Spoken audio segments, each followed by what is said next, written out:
আমরা কি করি?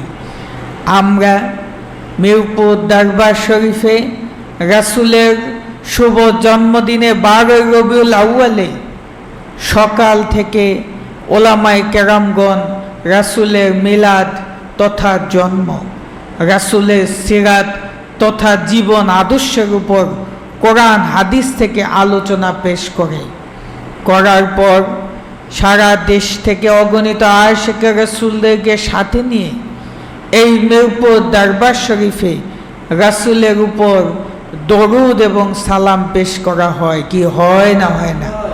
আপনারা বলেন, এটা কি বেদাত হতে পারে?